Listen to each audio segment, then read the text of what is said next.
If you don't discipline your children, you hate your children. God says in his word, he that spares his rod hates his son. That means if you spare the rod, you hate your kid. But he that loves him chasteneth him diligently and promptly. So that means you discipline your children diligently. It's a consistent basis and you do it promptly, quickly after the offense. You know that God doesn't even spare the rod with you? Why then would you spare the rod from your child? God also says, chasten thy son while there is still hope. Remember, there'll come a time when there will be no hope because you have not taught them well.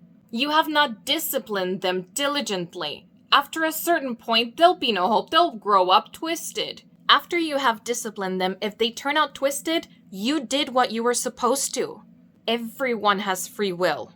But while your child is still underage and living in your house, God is going to hold you responsible for what you let them do. You do realize that he gave you all authority over them.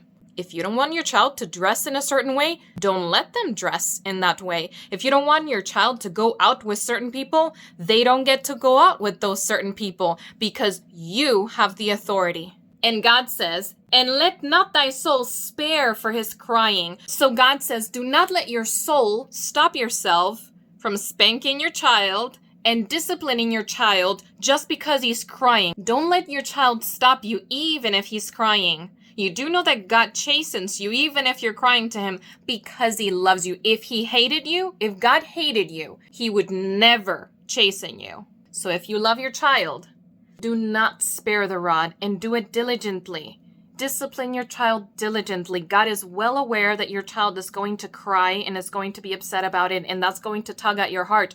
You tug at God's heart whenever you cry to him and he's chastening you, yet he chastens you because he loves you. So go and spank your child in Jesus' name.